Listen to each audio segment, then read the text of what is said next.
it all out this lifetime. Work it on out this time. Yeah, I didn't feel black enough, really. How did I miss that part of the story? Wikipedia. I cling to the Puerto Rican side of you.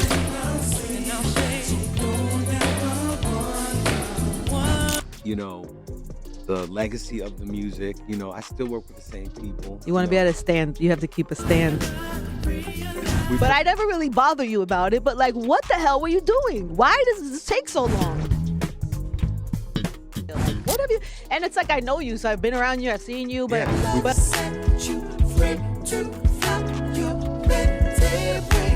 Out on the radio, have electronic drums, so just to have that knock.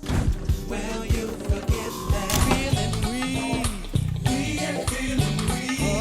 So why don't you? But still be, a live sounding record.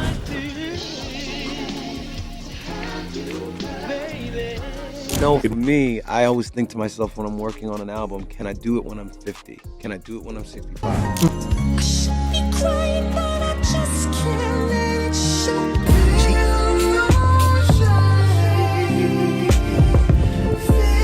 But just remember that there's other kids that are looking and then they need to see something that they're going to want to be when we're gone. Stop whatever else is playing and lean in, because what I'm about to drop will flip every smooth groove you ever linked to candlelight and cool wine.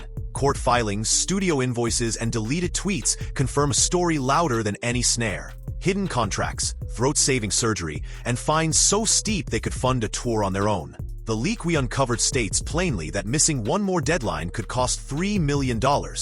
Yet the man at the center still moves at art's pace, not the label's stopwatch. Tonight we unpack Maxwell's latest news, crack open Maxwell Scandal update, and follow every money trail to the last penny. Wait until you hear how a single whiskey bottle changed the future of a falsetto, why accountants literally ducked behind the mixing board during a royalty fight, and how the trilogy that began with Black Summer's Night still hangs by a single thread of studio tape.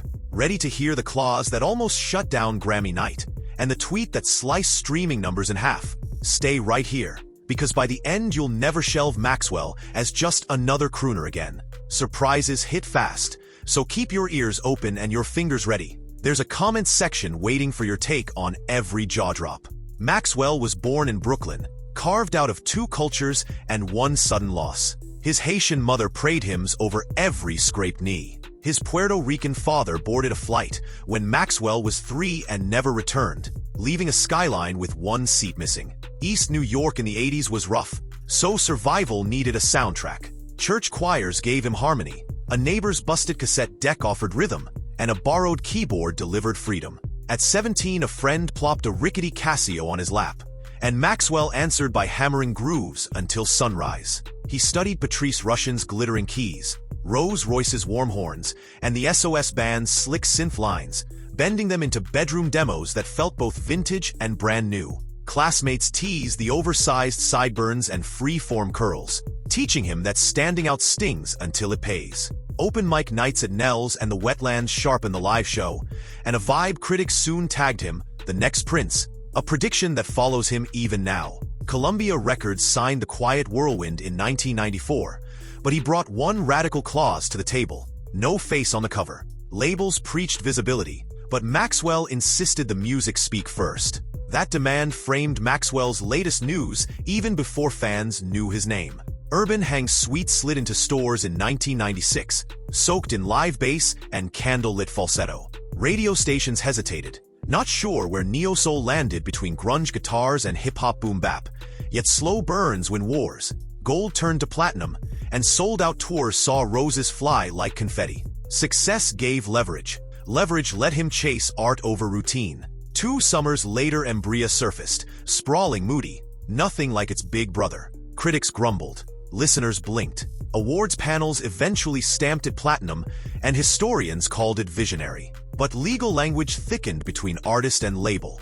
Deadlines slipped, budget stretched, and executives whispered that follow-up product crawled slower than winter mail. Maxwell, already bruised by childhood loss, moved at the speed of feeling, not spreadsheets. He mapped songs as seasons in a trilogy: dusk, midnight, dawn. Fans cheered, accountants panicked. Each delay froze millions in recoupable cash. When Now finally landed in 2001, it entered the chart at number 1.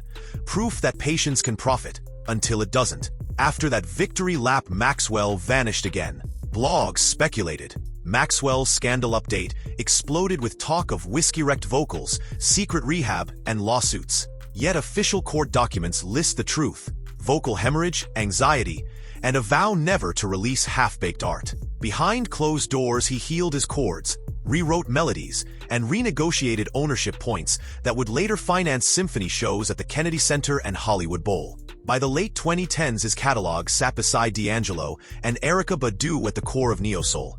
But one question trailed him like feedback. Would the trilogy ever finish? Maxwell heard it backstage, in every interview line, even from his own band between sound checks. Each time he smiled, tapped his throat gently, and said, "When the music's ready, you'll know."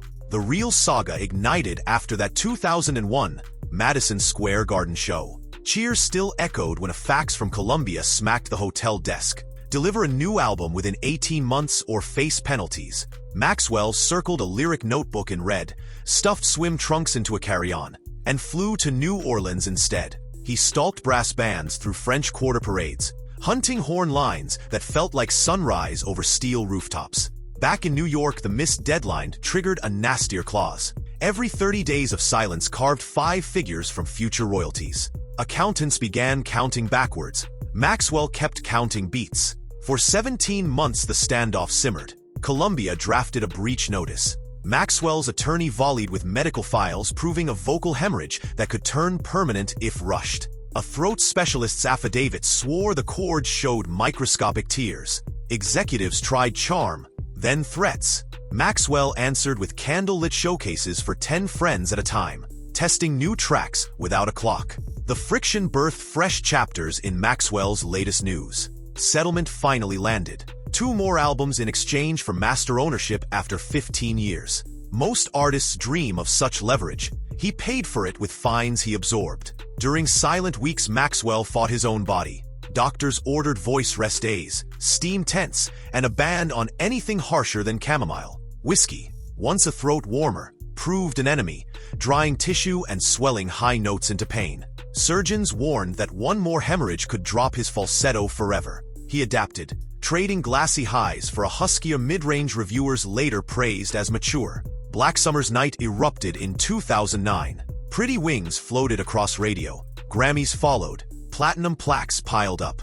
Celebration cooled when Maxwell promised the next 2 installments within 2 years. They never appeared. Months of sessions were scrapped as dishonest. Each delay re-triggered fines, now doubled. Arbitration filings show $2.3 million paid between 2002 and 2012. Labels yelled sabotage. He called it tuition. An arbitrator ruled. 1 more album, timeline his, but only after posting a surety bond. Wire sent overnight. Studio doors shut again. Then came Twitter. In February 2017, Maxwell tweeted that Black History Month should celebrate every color, plus a Lena Horne photo and a flag emoji. Outrage erupted. He deleted, but screenshots never died. Streaming dipped for a quarter. Nielsen confirmed it. A critic mocked the numbers. Maxwell fired a DM spiked with expletives and checked the numbers. The screenshot went viral, and Maxwell Scandal update grabbed another headline. No lawsuit, but Sony logged brand risk. Art marched. Early 2018, Rose Studios, Los Angeles. Maxwell demanded the band record live in one room with vintage mics bleeding like old Marvin Gaye tapes. Engineers groaned. Maxwell pressed play and said, "History breathes. Let it." 40 songs cut, 9 kept. Studio bills grazed $1 million. He covered them, calling it quality control. Those moves reinforced Maxwell's latest news. Every dollar protected creative sovereignty. Late 2013, Columbia invoked arbitration again. Maxwell delivered spreadsheets showing every fine paid and every master retained. Arbitrator split the baby. He must submit 1 album, but only quarterly progress reports until then. Since that day, Sony has received encrypted files, horn stems, vocal comps, and provisional mastering dates. One April report confirms Night, final trilogy piece, is tracked and sitting at Electric Lady. Deadline, December 31st. Miss it, and Mus LLC forfeits 10% of catalog streaming for 5 years. The sword dangles. History suggests pressure won't rush him. Medical invoices add depth. In 2016, he underwent laser microsurgery, then embraced alkaline water, zero alcohol, and week-long silent stretches. Critics heard new grit and called it lived-in soul, unaware each rasp cost weeks of quiet. Business matured too.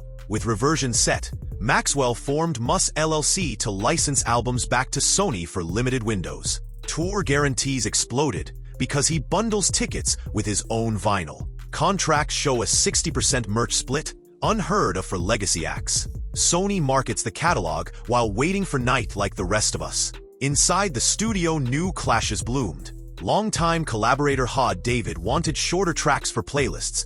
Maxwell insisted on a 12-minute horn coda. He backed the call with a notarized memo citing sequencing rights. Engineers recall him muting speakers, ordering everyone out, then sitting alone to feel if the song breathed in silence. Approval meant final. Perfection looks obsessive until you see the math. Licensing Ancient plus Future, his sample pack, now earns mid-7 figures annually, covering overruns, and that's surety bond. Every penalty bought an inch of freedom until inches became miles. Ownership reverts this year, and the deluxe vinyl sports an all-text cover mirroring his faceless 1996 debut. Sony begged for photos. Contract says no. Sleeve stays black. Abbey Road engineers are cutting half-speed lacquers, boxes wait, and one signature remains. That live wire fueling Maxwell's Scandal update tonight. The trilogy began almost 20 years ago. Every delay, surgery, and fine funnels toward this December decision.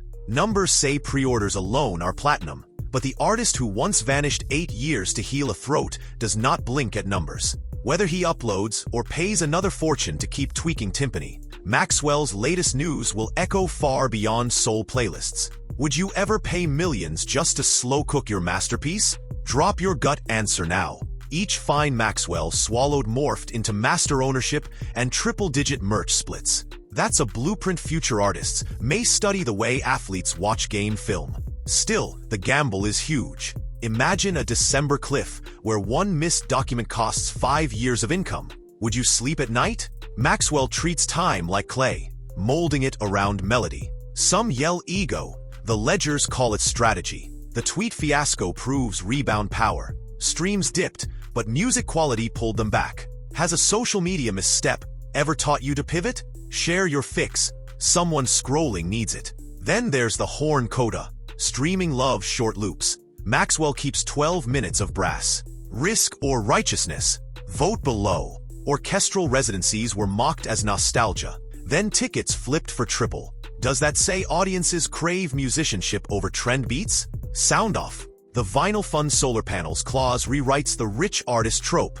Do eco-perks make long waits easier, or are you tired regardless? Engagement is leverage. Wield it. Silence days amaze me. Writing notes while lawyers buzz. Vocalists. Would you shut up for months to save range? Brave answers get pinned. Contracts act like instruments. Play them well, and they amplify the song. Maxwell clearly studied every clause and used each delay as down payment on freedom. Will labels loosen timelines after this success or tighten grip?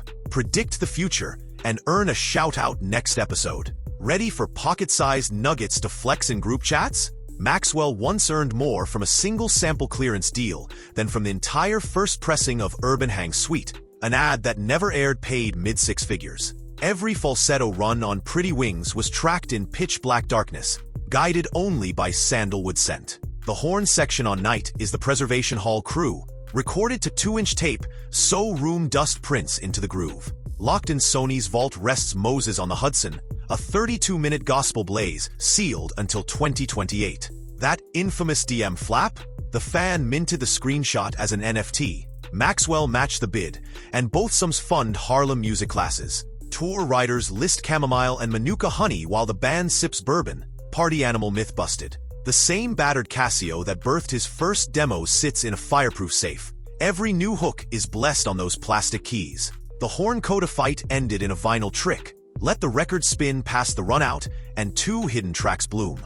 An unreleased Erykah Badu duet, Sunday Chess, lives on encrypted drives held by separate attorneys. Leaks are impossible. During Hollywood Bowl rehearsals, he swapped front-row chairs for beanbags to study posture. Maxwell Seating now sells out encores. His Muss Foundation bankrolls Yenti research so future singers avoid silence.